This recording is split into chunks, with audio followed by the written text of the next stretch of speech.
Hello मेरे plus one के बच्चों, कैसे हो आप सभी लोग। इस वीडियो में हम करेंगे बायोलॉजी का जो चैप्टर है द लिविंग वर्ल्ड, तो हम वो करने वाले हैं। तो इस बायोलॉजी के जो चैप्टर में पहली बात तो ये बताऊंगा, जो बच्चों के पास बायोलॉजी है बहुत ही अच्छा किया आपने बायोलॉजी रखी है, क्योंकि आपको सबसे बड़ी बात तो यह है कि आपको आप अपने बारे में ही पढ़ोगे इस पूरी बायोलॉजी में। आप कैसे बने हो, आप कैसे खाते हो, आप कैसे पीते हो, आप कैसे लेटते हो, आप कैसे क्या क्या करते हो, वो सारी A to Z चीजें जो भी आपकी लाइफ में होती हैं वो सारी की सारी आप इस वीडियो में इस वीडियो में बोल दिया आप अपनी बायोलॉजी में पढ़ोगे। क्या क्या बीमारियां होती हैं, क्या क्या बीमारियों का छुटकारा होता है, मतलब टोटली आप डॉक्टर बन जाओगे। ठीक है जी। तो मैंने तो सपने बहुत बड़े बड़े दिखा दिए कि आप डॉक्टर बन जाओगे। डॉक्टर तो तभी बनोगे जब आप फिजिक्स, केमिस्ट्री और बायो को अच्छे तरीके से तीनों को बैलेंस करके चलोगे, तो ही आप डॉक्टर बन पाओगे, अदरवाइज आप डॉक्टर नहीं बन पाओगे। जो बच्चों ने इंजीनियरिंग करनी है वो तो बेचारे चले गए नॉन मेडिकल के अंदर। अब आप मेडिकल वाले बच्चे हो तो ध्यान से समझना बेटा, इस चैप्टर के अंदर आप लिविंग वर्ल्ड करवाऊंगा। लिविंग वर्ल्ड का मतलब पूरे देखो संसार में कितने ही आपने लिविंग चीजें देखी होंगी, अलग अलग तरह की है। आपने I think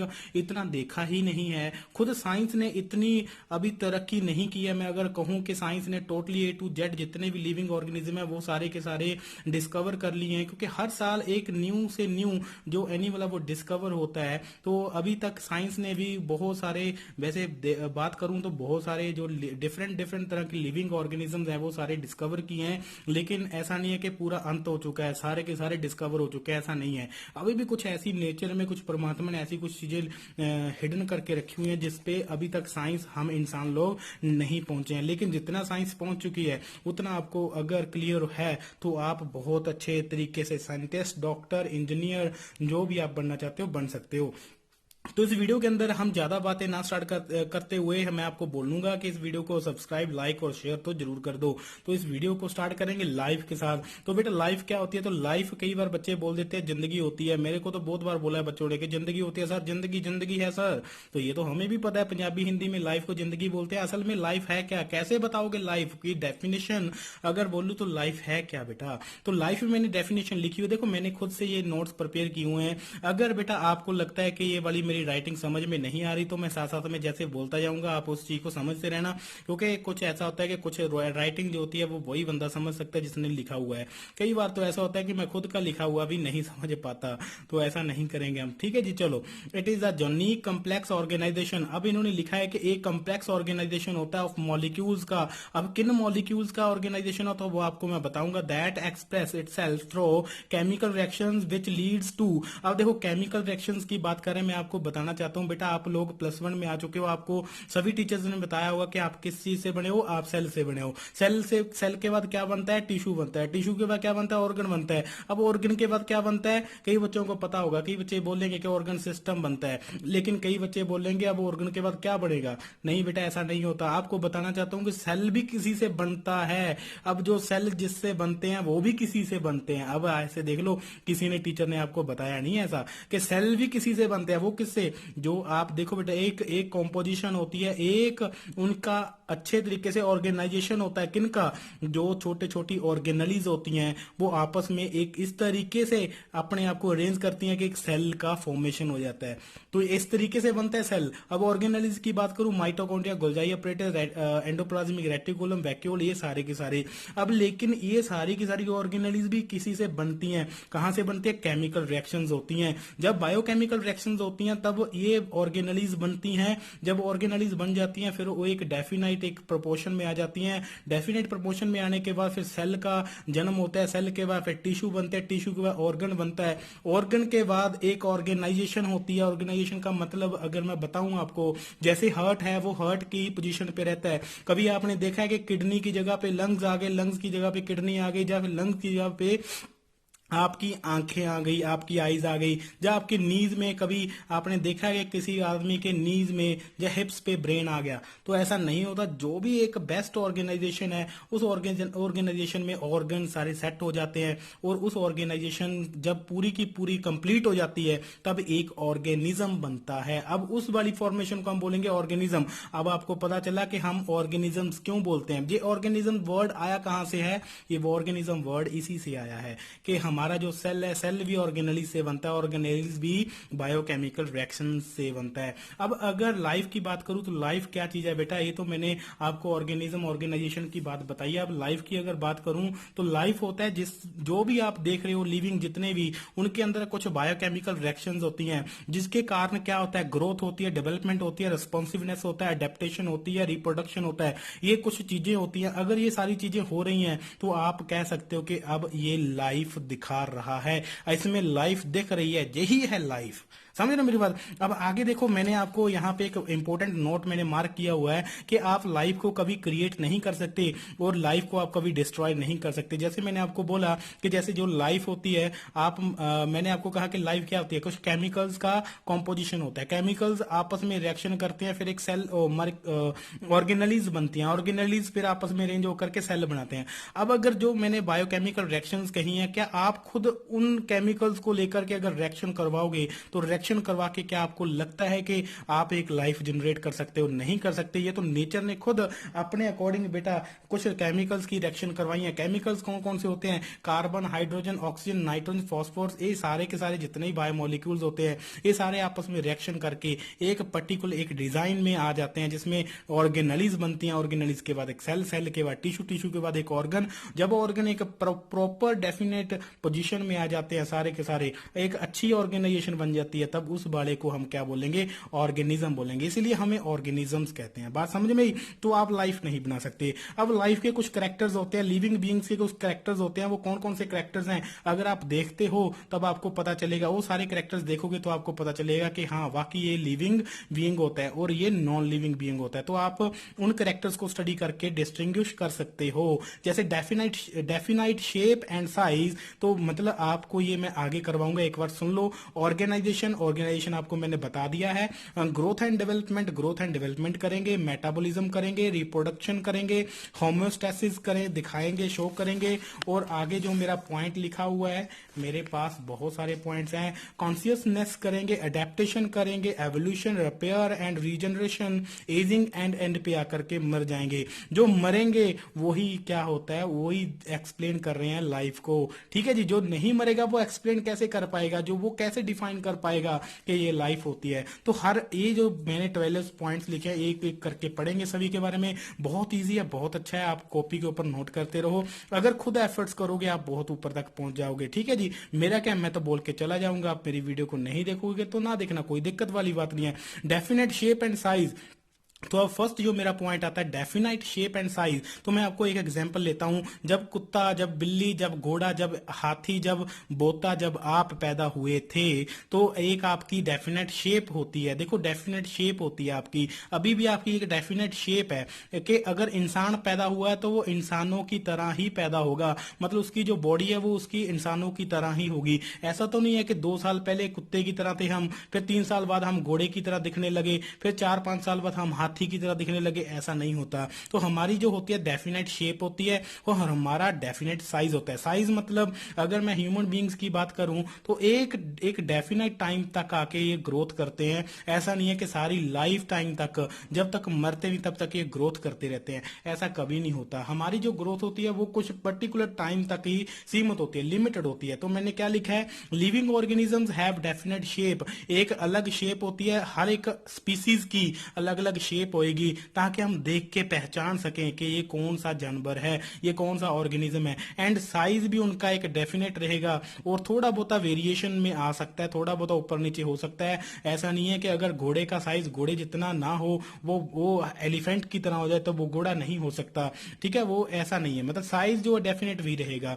which many changes in a narrow range, मैंने आपको लिखा है नैरो रेंज तक कुछ थोड़े बहुत चेंजेस आ सकते हैं बस, लेकिन ज्यादा चेंजेस नहीं आएंगे। तो आपको यहाँ पे मैंने बता रहा हूं, जो ऐसे चेंजेस दिखाते हैं उनको हम मॉर्फ्स बोलते हैं, मॉर्फस बोलते हैं, MORPHOUS, मॉर्फस बोलते हैं। मतलब जो ऐसी बॉडी में चेंजेस दिखाते हैं, शेप दिखाते हैं, अपनी अच्छी शेप देख, एक पक्की शेप दिखाते हैं और एक एक एक डेफिनेट साइज दिखाते हैं, उनको हम क्या बोलते हैं, मॉर्फ्स बोलते हैं। ठीक है, due to this property living organisms are called morphous. तो अब देखो यहाँ पे मैंने लिखा है non living matters is term amorphous. अब उनकी देखो डेफिनेट शेप और साइज तो होता नहीं, तो जो आप नॉन लिविंग्स होते हैं वो आप कितने भी बड़े कर सकते हो, आप दिन ब दिन उनको बड़ा करते जाओ। ठीक है, जैसे आपको मैं बताऊं, जैसे बुर्ज बुर्ज खलीफा है, तो बुर्ज खलीफा कितनी बड़ी इमारत है, अगर उसको और लंबा करना चाहो तो और लंबा हो जाएगा, ऊपर तक चला जाएगा। तो ये अमॉर्फस होते हैं, तो इनकी जो डेफिनेट शेप, जो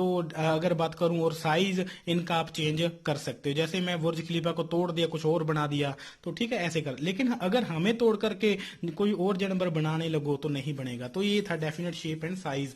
तो आगे जाकर के है ऑर्गेनाइजेशन, तो ये भी मैंने आपको बताया, फर्स्ट में ही आपको बता दिया कि हमारा जो ऑर्गेनाइजेशन है, हमें ऑर्गेनिजम्स बोलते हैं। देखो मैंने यहाँ पे लिखा भी हुआ है, it is a differentiation of a body into smaller zones and sub zones which, आवाज आ रही है, आवाज आ रही है ना, sub zones which are arranged in an orderly manners. मैंने आपको यहाँ पे क्या लिखा हुआ है कि आपको सभी को पता है कि हमारी जो बॉडी है वो सेल से बनी हुई है, लेकिन अब सेल किससे बना हुआ है, सेल के अंदर अब बहुत सारी कॉम्पोजिशन है, अच्छी अरेंजमेंट हुई हुई है किन की, ऑर्गेनलीज की। अब ऑर्गेनलीज कैसे बनी हुई है, ऑर्गेनलीज बायोकेमिकल रिएक्शंस जब होती हैं, जब कुछ केमिकल कंपाउंड्स की, जब कुछ केमिकल, जब किसी एलिमेंट्स की बायोकेमिकल रिएक्शन होती हैं, रिएक्शन होने के बाद जब माइक्रो ऑर्गेनलीज बनती हैं, तब एक सेल का अरेंजमेंट होता है, सेल का एक जन्म होता है। फिर सेल के बाद फिर टिश्यू बनता है, टिश्यू के बाद ऑर्गन बनता है, ऑर्गन के बाद ऑर्गेनाइजेशन, और जिसके कारण हमें क्या बोलते हैं, वेल ऑर्गेनाइज्ड और लिविंग बीइंग को क्या बोलते हैं, ऑर्गेनिज्म बोला जाता है। तो यहाँ पे ये था। अब आगे ग्रोथ एंड डेवलपमेंट। तो देखो आपकी जो ग्रोथ होती है वो एक निश्चित समय पे जाके रुक जाती है, लेकिन जो डेवलपमेंट होती है ये लाइफ टाइम तक होती रहती है। ये बात ध्यान से समझना, जो ग्रोथ होती है ये आपकी किसी एज, पर्टिकुलर किसी लिमिट एज में जाकर के ये रुकेगी आपकी बॉडी की, लेकिन जो डेवलपमेंट है ये लाइफ टाइम तक होती रहेगी। जैसे मैं आपको एग्जांपल बताऊं, जब आप पैदा हुए थे तो अब तब आपका बॉडी का साइज, अगर मैं बात करूं, तब की जो शक्ल है आपकी तब कुछ और थी, जब आप थोड़े से बड़े हो गए तब आपकी शक्ल चेंज हो गई, फिर बड़े हो गए फिर चेंज हो गई, जब आप जवान हो गए तब आपकी शक्ल चेंज हो गई। जब आप अपने फादर साहब की बात करो ना, देखो आप अपने दादाजी को देख लो, अभी आपके जो दादाजी हैं, जो आपके ग्रैंड पा है या ग्रैंड माँ है, जिनके पास ये बड़े बड़े जो बुजुर्ग होते हैं घर में अगर हाजिर हैं, तो आप उनकी बचपन से लेकर के अभी तक की सारी फोटोज देखो, तो आपको दिखेगा कि कितना डेवलपमेंट हो चुका है, कितना चेंज आ चुका है कि इनके अंदर। पहले कितने सुंदर दिख रहे थे, फिर कितने अच्छे दिखने लगे, फिर और अच्छे दिखने लगे, अब बुढ़े दिखने लगे। मतलब शक्ल जो है वो मैच नहीं करेगी किसी भी स्टेज पर। ठीक है, तो ये थी डेवलपमेंट। ग्रोथ जो है, ग्रोथ तो रुकेगी, 5 फुट के हो जाओ, 6 फुट के हो जाओ, 7 फुट के हो जाओ, 8 फुट के भी हो सकते हो, लेकिन ऐसा तो नहीं है कि फुट आपके बढ़ते जाएंगे, तो ऐसा नहीं होता। ठीक है जी, तो देखो क्या लिखा, ग्रोथ जो आपकी परमानेंट होती है, ठीक है जी, पक्के तौर पर होगी होएगी होएगी, और इरिवर्सिबल होती है। इरिवर्सिबल का मतलब ऐसा नहीं है कि एक बार आपकी ग्रोथ होगी दोबारा से फिर आप छोटे हो गए, ऐसा नहीं होता। एक बार अगर आपकी ग्रोथ होगी, 5-6 फुट के हो गए, 7 फुट के हो गए, ऐसा नहीं है बाद में आपने चाहा कि 3 फुट का हो जाऊं तो 3 फुट के हो जाओगे, ऐसा नहीं होता। इसीलिए ये ग्रोथ जो होती है रिवर्सिबल होती है। चेंजेस इन क्या लिखा हुआ है, मैंने देखो मेरे को समझ भी नहीं आ रहा, खुद को समझ नहीं आ रहा। ठीक है, एन ऑर्गन और होल ऑर्गेनिज्म, तो मैंने यही लिखा हुआ सिंगल, यहाँ पे मैंने सिंगल लिखा होगा, single cell in the single, तो ये मैंने सिंगल सेल लिखा है। हाँ? तो सिंगल सेल में भी ग्रोथ होती है बेटा, वो भी एक पर्टिकुलर टाइम तक होती है, सिंगल सेल में ग्रोथ होती है। देखो, और मैंने लिखा है एक ऑर्गन के अंदर भी ग्रोथ होती है और पूरे ऑर्गेनिज्म के अंदर भी ग्रोथ होती है। जब एक छोटा सेल जब ग्रोथ करेगा, फिर पूरे का पूरा टिश्यू ग्रोथ करेगा, फिर ऑर्गन भी ग्रोथ करेंगे, पूरी की पूरी बॉडी की ऑर्गेनाइजेशन भी ग्रोथ करेगी। ठीक है, लेकिन एक पर्टिकुलर टाइम तक। तो डेवलपमेंट में क्या लिखा हुआ, डेवलपमेंट पे सम टोटल चेंजेस, सारे के सारे जितने चेंजेस हैं लाइफ टाइम तक के, वो सारे की सारी डेवलपमेंट में आ जाते हैं। जैसे अगर मैं प्लांट्स की बात करूं, प्लांट्स में जब ग्रोथ होती है वो कंटिन्यूअस रहती है, लाइफ टाइम तक कंटिन्यूअस रहती है, ग्रोथ होती रहती है। अगर एक टानी को काट दो, एक ब्रांच को काट दो, तब भी ग्रोथ होती रहेगी और वहां पे एक न्यू ब्रांच आ जाएगी। देखो ये ग्रोथ का है। ठीक है जी, तो मेरिस्टेमेटिक जो एरिया होता है, जो मेरिस्टेमेटिक एरिया जहां से ग्रोथ होती है, जैसे ये एरिया है प्लांट का, तो यहां से एक पेड़ ब्रांच नहीं निकलना है, तो ये मेरिस्टेमेटिक, जहां से सेल ग्रो करेंगे उसको मेरिस्टेमेटिक एरिया बोलते हैं। ठीक है जी, तो इनकी तो ग्रोथ होती रहती है। तो आगे वाले जो मैंने लिखा है यहाँ पे, तो देखो सेल डिवीजन भी होती रहेगी रेगुलरली। तो एनिमल्स में देखा जाए तो ग्रोथ जो होती है वो सर्टन एज तक होती है, सर्टन मतलब किसी खास एज तक होती है, उसके बाद वो ग्रोथ रुक जाती है। तो आगे मैंने लिखा हुआ है the process, 3 processes involve in growth. अब ग्रोथ के अंदर 3 प्रोसेसेस होती हैं। ग्रोथ अगर ये 3 प्रोसेसेस ना हो तब ग्रोथ आपकी नहीं हो सकती। जैसे सेल डिवीजन, सेल का टूटना, टूट करके 2 से 4, 4 से 8, 8 से 16, 16 से 32, 32 से 64, 64 से 100, आई थिंक 32 या 108 कुछ ऐसा बनेगा। अगर ऐसे सेल की डिवीजन हो रही है तब आपकी ग्रोथ होगी। सेल का एनलार्जमेंट, सेल का अगर साइज बढ़ रहा है तो ग्रोथ होगी। Secretion of apoplasmic substances. अब एपोप्लाज्मिक सब्सटेंसेस का मतलब होता है सेल के बाहर अगर कोई चीजें ऐड अप हो रही हैं। सेल है ये, सेल के अंदर न्यूक्लियस होता है, ठीक है, सेल के अंदर साइटोप्लाज्म होता है, ठीक है। सेल के अंदर वाली चीजों को हम क्या बोलेंगे, प्रोटोप्लाज्मिक। तो अगर बाहर कुछ जैसे सेल वॉल आ गई, जैसे फाइबर का फाइबर्स लग गई, फाइबर्स जो है फाइबर्स बनने लगी इसके ऊपर, ठीक है, बोन मैट्रिक्स हो गया। तो अगर सेल के बाहर कोई ग्रोथ हो रही है तब उसको हम एपोप्लाज्मिक ग्रोथ बोलते हैं। प्रोटोप्लाज्मिक मतलब जैसे मैंने लिखा हुआ है सेल के अंदर अगर ग्रोथ होती है तो प्रोटोप्लाज्मिक बोलते हैं, ठीक है। ये देखो आउटसाइड द सेल एपोप्लाज्मिक हो गया, ठीक है जी।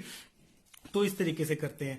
देखो मैंने नोट्स बनाए हुए हैं, पता नहीं कैसे कैसे मैंने नोट्स बनाए हैं, कैसी कौन कौन सी वीडियोस देखी हैं, कौन कौन से मैंने बुक्स पढ़ी हैं, फिर उनमें से देख दूख के मैंने ये जो है नोट्स प्रिपेयर किए हैं। अगर आप ही इस तरीके से नोट्स प्रिपेयर करोगे, एक तो आपकी प्रैक्टिस होगी, एक आपको याद हो जाएगा, और जब भी आप किसी को करवाओगे फिर आपको कोई दिक्कत आएगी भी नहीं। तो मेहनत तो करनी जरूरी है, ठीक है जी। देखो हम भी पढ़ के आपको पढ़ाते हैं, ऐसा नहीं है कि हमें सब कुछ आता है, ठीक है। हम भी पहले प्रिपेयर होते हैं फिर आपको करवाते हैं।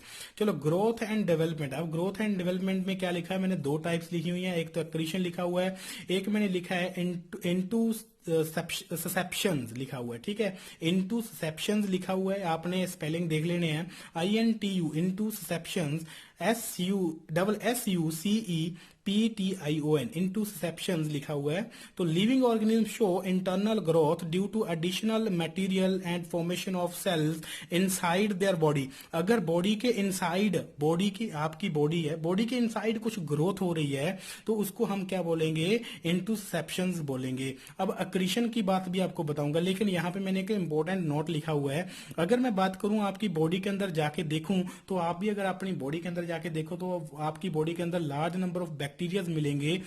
इतनी तो आपकी बॉडी के अंदर सेल नहीं होते जितने आपको आपकी बॉडी में बैक्टीरिया मिल जाएंगे। मतलब अगर मैं बात करूं तो ये भी हो सकता है कि बैक्टीरिया, अगर कहें बैक्टीरिया, जितने भी बैक्टीरिया, देखो इतने बैक्टीरिया आपकी बॉडी के अंदर मिलेंगे, इतने आपको अपनी बॉडी का जो सेल का अरेंजमेंट है वो नहीं मिलेगा। मतलब अगर काउंटिंग करने लगो तो बैक्टीरिया का जो नंबर है वो ज्यादा निकलेगा और सेल का नंबर कम निकलेगा। तो इसका मतलब ये बोल सकते हैं ना कि जो बैक्टीरिया, हम एक तरह के चलते फिरते बैक्टीरिया हैं, समझ रहे हो मेरी बात। तो इसीलिए तो हमारी बॉडी हमारे मरने के बाद गल सड़ जाएगी अगर हम जो कहते हैं ना, एक मैं आपको एक बात बताना चाहता हूँ, बड़ी इंपॉर्टेंट सी बात आ गई यहाँ पे मेरे याद। तो ये पहले किसी को पता नहीं था, ये जो बैक्टीरिया की बात है ये तो बाद में पता चली, जब एक बार क्या हुआ, जो वेल वेल होती है, वेल कितना बड़ा साइज होता है, ठीक है, जो समुद्रों में रहती है, वो मर करके बाहर आ गई।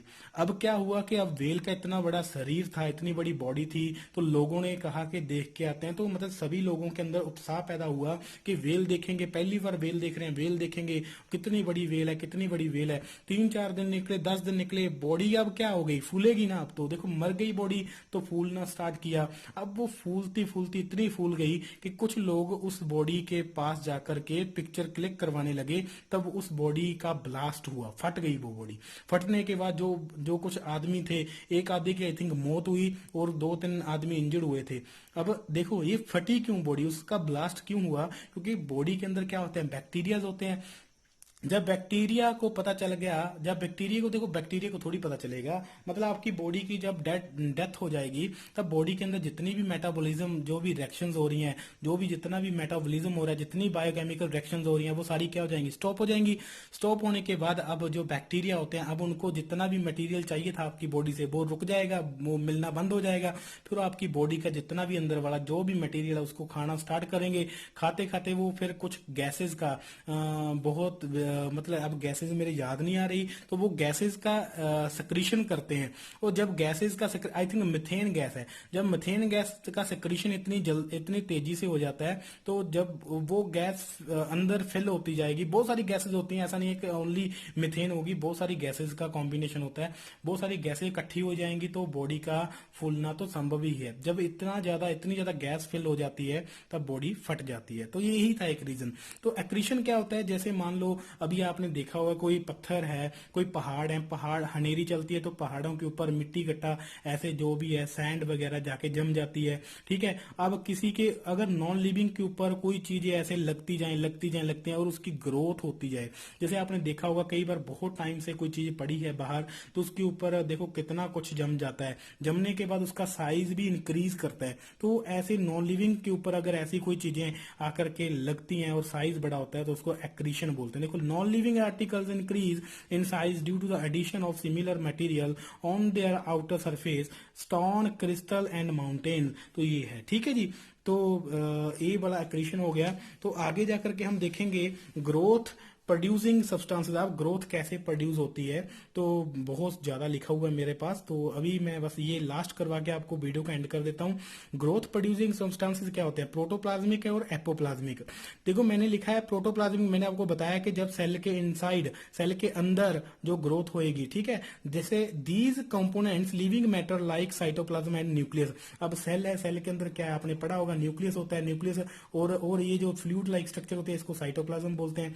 अब इनके अंदर अगर चेंजेस आते हैं, तो जैसे हम देखो मैंने टॉपिक का नेम ही क्या लिखा है, ग्रोथ प्रोड्यूसिंग सब्सटेंसेस। कौन कौन से ग्रोथ प्रोड्यूस करते हैं, ठीक है। तो सेल के अंदर होने वाले चेंजेस, सेल के अंदर होने वाली growth, protoplasmic, apoplasmic, these are non living material formed by cell. अब सेल के बाहरली साइड, आउटसाइड द सेल, कुछ नॉन लिविंग चीजें का मटेरियल का जो फॉर्मेशन होने स्टार्ट हो जाता है, जैसे सेल वॉल हो गई, बोन मैट्रिक्स होगी, फाइबर्स होगी, तो ये नॉन लिविंग होता है। इनका अगर सेल के बाहर एडिशन होना स्टार्ट हो जाता है, डेवलपमेंट होनी स्टार्ट हो जाती है, तो सेल की ग्रोथ होएगी ही होएगी, ठीक है। हम ऑर्गेन की ग्रोथ होती ही होती है। अब बच्चा उसके बाद आता है मेटाबॉलिज्म। तो मेटाबॉलिज्म क्या है, देखो मेटाबॉलिज्म क्या होता है, आपकी बॉडी के अंदर जितनी भी चलने वाली बायोकेमिकल रिएक्शंस होती हैं उन सभी का कॉम्बिनेशन मेटाबॉलिज्म होता है। जैसे it is a sum of total various biochemical reactions occurring in the cell. अब सेल के अंदर जितने भी बायोकेमिकल रिएक्शन चलती हैं, अब बायोकेमिकल रिएक्शंस तो चलेंगी क्योंकि सेल के अंदर तो ऑर्गेनेलिज हैं। अब ऑर्गेनेलिज कैसे बनी है, बायोकेमिकल बायोमोलिक्यूल्स के कारण बनी है। अब बायोमोलिक्यूल्स जो होते हैं अब आपस में रिएक्शन करते हैं जिसके कारण फिर ऑर्गेनेलिज बनती है, ठीक है, वही बात है। अब सेल के अंदर बायोकेमिकल अगर रिएक्शंस नहीं होंगी तो आपकी बॉडी के अंदर प्रोटीन सिंथेसाइज कैसे होगा, आपकी बॉडी की ग्रोथ कैसे होगी, आप सांस कैसे लोगे, तो ये बायोकेमिकल रिएक्शन चलनी चाहिए। आप जो खाना खाते हो उसका डाइजेशन कैसे होगा, तो ये जो मेटाबॉलिज्म है इसी को तो मेटाबॉलिज्म बोलते हैं। जितनी भी सारी आपकी बॉडी के अंदर रिएक्शंस हो रही हैं जिसके कारण आपका डाइजेशन हो रहा है, ब्रेक डाउन हो रहा है, या फिर कोई चीज नमी बन रही है, तो वो सारी की सारी मेटाबॉलिज्म में आ जाती है। जैसे यहां पे लिखा हुआ है it is defining property of a living organism. ये बड़ा इंपॉर्टेंट चीज मैंने यहां पे लिखी हुई है। अगर आप बोलो कि लिविंग ऑर्गेनिज्म को आप कैसे डिफाइन कर सकते हो कि कोई चीज लिविंग है, तो अगर उसके अंदर मेटाबॉलिज्म हो रहा है, अगर उसके अंदर बायोकेमिकल रिएक्शंस हो रही हैं, तो इसका मतलब वो लिविंग ऑर्गेनिज्म है। अदरवाइज आप किसी को ऐसे ही उठ के नहीं बोल देते कि ये जो लिविंग ऑर्गेनिज्म है। मान लो अगर ग्रोथ एंड डेवलपमेंट की बात करूं, ग्रोथ तो भाई नॉन लिविंग चीजों की भी हो जाती है। आप मीनारों को देखो, जो घर होते हैं घरों को कितनी ग्रोथ करवा देते हो, घर की ग्रोथ ये लिविंग है नहीं लिविंग है। तो लिविंग और नॉन लिविंग में अगर डिफरेंशिएट करना है तो ऐसा कुछ पॉइंट पकड़ो जिससे आपका जो आंसर है वो सेटिस्फाइड हो जाए, आपके सामने वाला सुनने वाला सेटिस्फाइड हो जाए। तो मेटाबॉलिज्म एक ऐसा डिफाइनिंग फीचर है जिससे आप बोल सकते हो कि ये लिविंग ऑर्गेनिज्म है। तो मेटाबॉलिज्म दो तरह का होता है, एनाबॉलिज्म और कैटाबॉलिज्म। तो एनाबॉलिज्म और कैटाबॉलिज्म क्या है, एक में क्या होगा ब्रेक डाउन होगा, एक में क्या होगा कंस्ट्रक्शन होगी, बनेगा कुछ। कैसे देखो, अब यहां पे मैंने लिखा हुआ है anabolism is called and constructive metabolism. Constructive metabolism मतलब अब किस चीजों का बनना, सिंथेसाइज होना, जैसे बिल्डिंग अप ऑफ रिएक्शंस का, जब रिएक्शंस होती हैं कोई चीजें बनेंगी। सिंथेसाइज ऑफ कम्प्लेक्स सब्सटेंसेस के, जो कम्प्लेक्स सब्सटेंसेस होते हैं उनका फॉर्मेशन होगा। जैसे मैं बात कर रहा हूं फोटोसिंथेसिस, तो फोटोसिंथेसिस में कैसे देखो एनाबॉलिज्म हो रहा है तब, ठीक है, प्लांट्स अपना भोजन तैयार करते हैं फोटोसिंथेसिस की हेल्प से। तो जैसे कार्बन डाइऑक्साइड चाहिए होता है, वाटर चाहिए होता है, उनको सन की लाइट चाहिए होती है। जब ये तीनों चारों चीजें आपस में मिलेंगी तो क्या बनेगा, C6H12O6।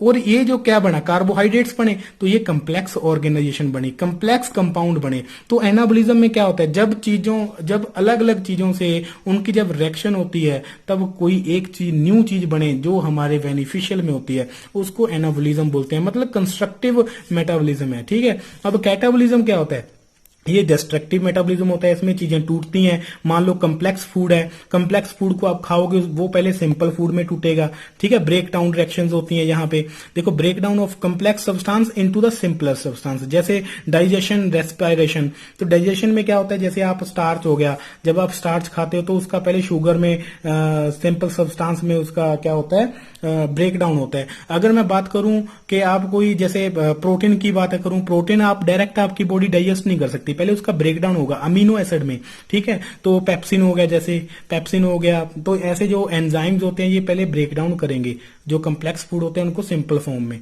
ठीक है जी। तो ये आपका क्या हो गया, ब्रेक डाउन वाली। तो उसी तरीके से जैसे मैंने यहाँ पे कॉकरोच लिखा है, कॉकरोच क्या करते हैं, स्पाइरेकल्स होते हैं। कॉकरोच की जो बॉडी होती है उस बॉडी के ऊपर इस तरीके से छेद होते हैं, पोर्स होते हैं, जिसको स्पाइरेकल्स बोलते हैं। वो इन स्पाइरेकल्स की हेल्प से क्या करता है, ऑक्सीजन को गेन करता है और कार्बन डाइऑक्साइड को निकालता है। मतलब अब ये स्पाइरेकल्स की वजह से जब ऑक्सीजन अंदर जाती है तब बहुत सारी वेरियस रिएक्शंस उसकी बॉडी के अंदर परफॉर्म होती हैं, ठीक है। तो जैसे मैंने यहाँ पे एक इंपॉर्टेंट नोट लिखा हुआ है, तो इंपॉर्टेंट नोट में क्या लिखा है कि आपकी जो लाइफ है वो एक मॉलिक्यूल के ऊपर डिपेंड नहीं करती, पूरी की पूरी लाइफ एक मॉलिक्यूल के ऊपर नहीं है, पूरी की पूरी लाइफ आपकी डिपेंड करती है बायोमोलिक्यूल रिएक्शंस। अगर बायोमोलिक्यूल रिएक्शंस होंगी, इंटरेक्शंस होंगी, बायोमोलिक्यूल रिएक्शंस होकर के कुछ चीजें बनेंगी, कुछ चीजें टूटेंगी, तो आप लाइफ बोल सकते हो, जैसे मेटाबॉलिज्म है। अदरवाइज आप लाइफ नहीं बोल सकते। तो ये आई थिंक लास्ट वाला है, और उसके बाद है मेरे पास ये रिप्रोडक्शन।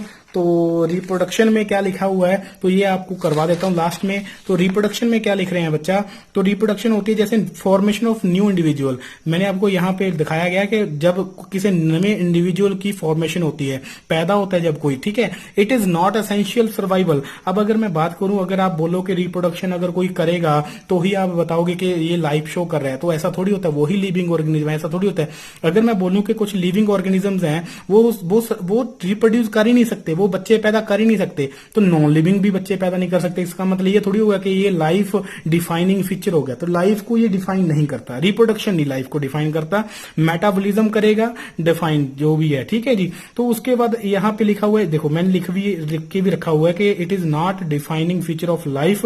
तो नॉन लिविंग और लिविंग ये दोनों के दोनों रिप्रोडक्शन नहीं करते, क्योंकि लिविंग की बात करूं तो लिविंग में आपको जो जीव जिंदा है वो उनमें आपको कोई ऐसे लिविंग ऑर्गेनिज्म मिलेंगे जो रिप्रोड्यूस नहीं करते, ठीक है। ह्यूमन बींग्स की इनफर्टाइल मिलेंगे आपको, एनिमल्स कुछ इनफर्टाइल मिलेंगे, तो इसका मतलब ये थोड़ी कि ये लाइफ डिफाइनिंग फीचर है, ठीक है। तो ऐसा नहीं होता। तो रिप्रोडक्शन की आगे दो टाइप्स होती हैं, एसेक्सुअल और सेक्सुअल रिप्रोडक्शन होती है। सेक्सुअल में जैसे स्पर्म और एग, जो स्पर्म होता है मेल प्रोड्यूस करेगा और एग जो होते हैं फीमेल प्रोड्यूस करेगी। जब इन दोनों का फ्यूजन होगा फिर फर्टिलाइजेशन होती है, ठीक है। फिर जब फर्टिलाइजेशन होगी, फर्टिलाइजेशन के बाद एक जाइगोट बनेगा, फिर एम्ब्रियो बनेगा, एम्ब्रियो के बाद ही एक न्यू बेबी बोर्न होगा। तो ये रिप्रोडक्शन का डिफाइनिंग रिप्रोडक्शन की टाइप आ गई। एसेक्सुअल रिप्रोडक्शन जिसमें एक पेरेंट की जरूरत होती है, जिसमें स्पर्म्स की और एग्स की आपस में फर्टिलाइजेशन नहीं होती, ठीक है जी। अब इंपॉर्टेंट नोट इसमें क्या है कि देखो, अब variation provide raw material for evolution. अगर मैं आपको बताऊं वेरिएशन किन में आती है, वेरिएशन जब सेक्सुअल रिप्रोडक्शन होती है तभी आती है वेरिएशन, ठीक है। अगर ये सेक्सुअल रिप्रोडक्शन होगी तब जो बेबी बोर्न होगा वो अपने पेरेंट की तरह हूबहू कार्बन कॉपी होगा। तो सेक्सुअल रिप्रोड्यूस हुए जो भी ऑर्गेनिजम्स हैं, जैसे हम हैं, तो हम अपने पेरेंट्स के साथ रिजेंबल नहीं करते, हम में कितनी सारी वेरिएशन आती हैं। जब अगर वेरिएशंस आएंगी तब ही एवोल्यूशन होगी, अदरवाइज नहीं। जैसे हम अपने पुराने जो पूर्वज हैं, जो जैसे हम जो जिनको कपड़ा भी पहनना नहीं आता था, जो इंसान थे पहले वाले, ठीक है, अब देखो उनके अंदर वेरिएशंस आती गई तो एवोल्यूशन आती गई। एवोल्यूशन के बाद आज देखो मॉडर्न मैन कैसा दिख रहा है, ठीक है। आगे लिख रखा है होमोस्टेसिस। होमोस्टेसिस में क्या है कि जब भी मान लो, देखो अगर देखा जाए, मान लो अभी ठंड आ गई, ठीक है, फिर गर्मी आ जाती है हमारे इस सीजन में। देखो हम बहुत सारे सीजन अपनी बॉडी के ऊपर क्या करते हैं, देखते हैं। देखो हमारी बॉडी सभी सीजन को सभी सीजन के लिए इफेक्टिव होती है। ठीक है, जैसे मान लो ठंड आ गई, तो जब ठंड हो जाती है तब आपकी बॉडी का जो अंदर वाला टेम्परेचर होता है क्या वो ठंडा हो जाता है। आप कोल्ड ब्लडेड थोड़ी हो, आप वार्म ब्लडेड हो, तो मतलब आपकी बॉडी जो है अपने आप को मेंटेन करके रखती है बाहर वाले एनवायरनमेंट के अकॉर्डिंग। ठीक है, मान लो गर्मी आ गई तो अपनी जो आपकी बॉडी है, ऐसा थोड़ी है कि आपकी बॉडी का टेम्परेचर भी राइज करेगा, ऐसा नहीं है। आपकी बॉडी का जितना टेम्परेचर है वो उतना ही रहेगा। ठीक है, आपकी बॉडी के अंदर जितना भी पानी है, आपकी बॉडी के अंदर जितने भी आयंस की कंसंट्रेशन है वो उतनी ही रहेगी। वो कभी भी बढ़ेगी और घटेगी नहीं। ठीक है, बढ़ेगी और घटेगी नहीं कभी भी। अगर मान लो बाहर वाला एक्सटर्नल एनवायरनमेंट चेंज हो रहा है तो इसका मतलब ये नहीं कि आपकी बॉडी का जो इंटरनल एनवायरनमेंट है वो चेंज हो जाएगा, ऐसा नहीं होता कभी भी। अगर ऐसा होता है फिर जो होम्योस्टेसिस एक ऐसी टर्म होती है जिसमें आपकी बॉडी क्या करेगी, अपने आप को सेट करेगी बाहर वाले एनवायरनमेंट के अकॉर्डिंग, ताकि जो अंदर वाला एनवायरनमेंट आपकी बॉडी का वो वैसा ही रहे, वो डिस्टर्ब ना हो। तो इसी कंडीशन को होम्योस्टेसिस बोलते हैं। एक होता है हीमोस्टेसिस। हीमोस्टेसिस में क्या होता है, जब एक्सीडेंट के कारण ब्लड लॉस होता है तो ब्लड लॉस होने, जब प्रिवेंशन होती है ब्लड की, जो ब्लड क्लॉट होता है तो वो हीमोस्टेसिस बोलते हैं। ठीक है, ब्लड का क्लोटिंग को हीमोस्टेसिस बोलते हैं, ब्लड के क्लॉट होने को हीमोस्टेसिस बोलते हैं। देखो प्रिवेंशन होती है, ब्लड जब लॉस होता है तो उसको प्रिवेंट करता है, हीमोस्टेसिस इस कंडीशन को बोलते हैं। ठीक है, हीमोस्टेसिस होना मतलब ब्लड का क्लॉट होना। एक होता है हीमोपोइसिस। हीमोपोइसिस POISIS है। हीमोपोइसिस क्या होता है, ब्लड का फॉर्मेशन। जब ब्लड का फॉर्मेशन होएगा तब उसको हीमोपोइसिस बोलते हैं। ठीक है जी, तब ये था कुछ इंपॉर्टेंट टर्म्स थी इस लेक्चर की। तो अभी ये लेक्चर मैं एंड कर रहा हूँ। अब नेक्स्ट वीडियो में मिलूंगा न्यू टॉपिक के साथ। Thank you so much.